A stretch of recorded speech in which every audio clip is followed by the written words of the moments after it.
जहां समोसे के गायब होने की इंक्वायरी करने के लिए अफसर हैं, परंतु बैरियर से बेरोक टोक गाड़ियां हत्या करके भाग रही हैं, उनके लिए कोई व्यवस्था नहीं। सब तरफ गाड़ियों में डीजे लगा करके, दूर मत जाइए, सिरमौर के सभी इलाकों के अंदर और नशेड़ी सड़क के किनारे घूमते, उनके लिए कोई चेक एंड बैलेंस नहीं।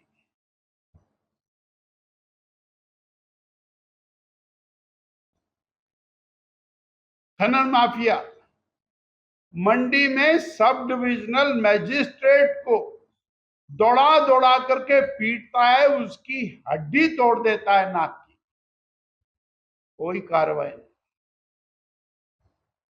वन माफिया वन के अधिकारी को गाड़ी से बांधकर घसीटता,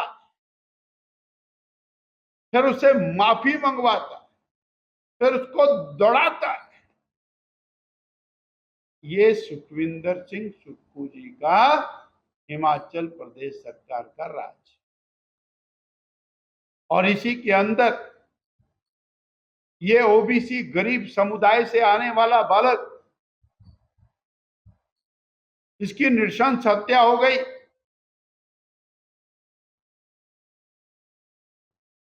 क्योंकि किसी को खौफ नहीं। खौफ है तो केवल राजनीतिक प्रतिद्वंदियों को है। खौफ है तो सिर्फ उनको है जिनको धक्के से ट्रांसफर करना है। और कोई ये जो गुंडा तत्व है, इनको कोई खौफ नहीं। सिरमौर जिला नशेड़ियों का, ड्रग्स का अड्डा बन, खनन माफिया का बहुत बड़ा अड्डा बन, जिसके हमने सारे प्रूफ दिए हैं। और उसी कड़ी के अंदर का नाम क्या? जितेंद्र, इसकी हत्या, ये एक और बड़ा बदनुमा दाग प्रदेश की सरकार के ऊपर।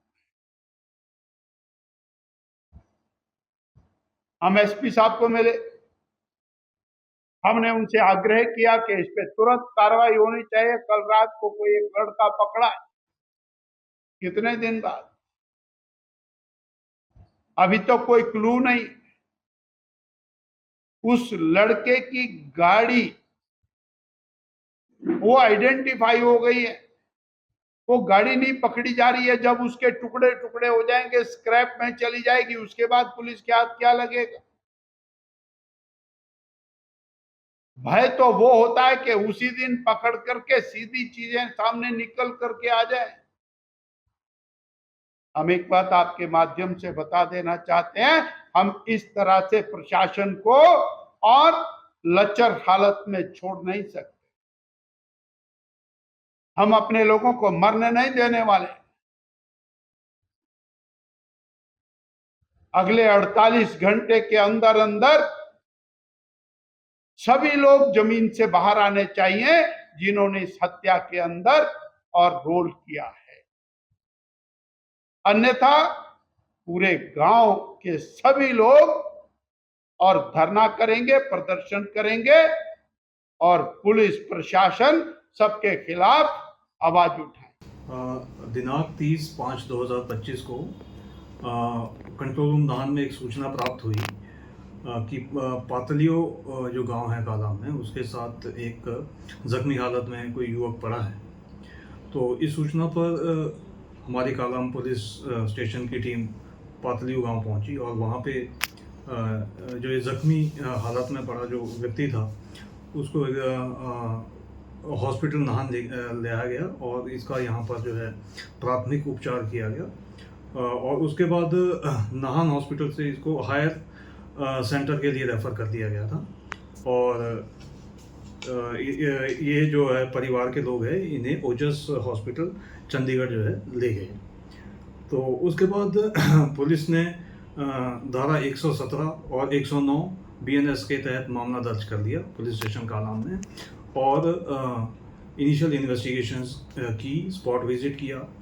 और क्योंकि जो ये मामला है बिल्कुल रात का मामला था और किसी को कोई पता नहीं था कि ये जो बॉडी है जिसकी पहचान बाद में जख्मी पुरुष की पहचान जो है जितेंद्र सिंह जो कि वहीं बर्मा पापड़ी का रहने वाला था उसके रूप में हुई।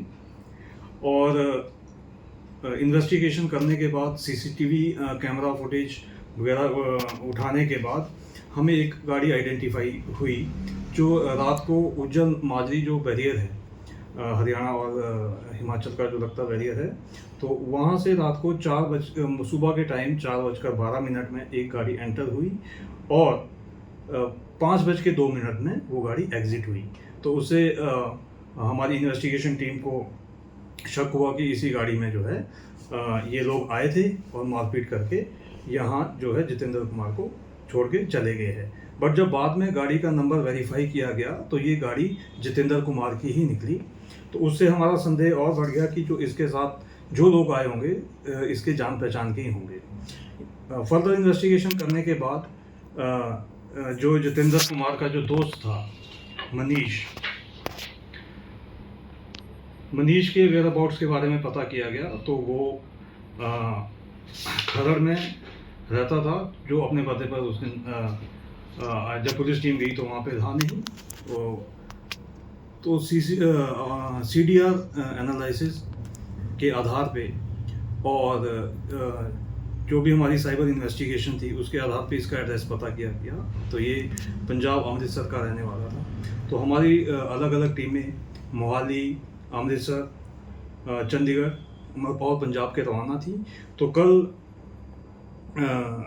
रवाना थी तथा इसको पकड़ने की हर संभव प्रयास कर रही थी। पिछले कल 2 तारीख को ओजस हॉस्पिटल चंडीगढ़ से हमें इन्फॉर्मेशन मिली कि जितेंद्र कुमार जो कि वहाँ पे उपचाराधीन थे, इनकी जो है मृत्यु हो गई है।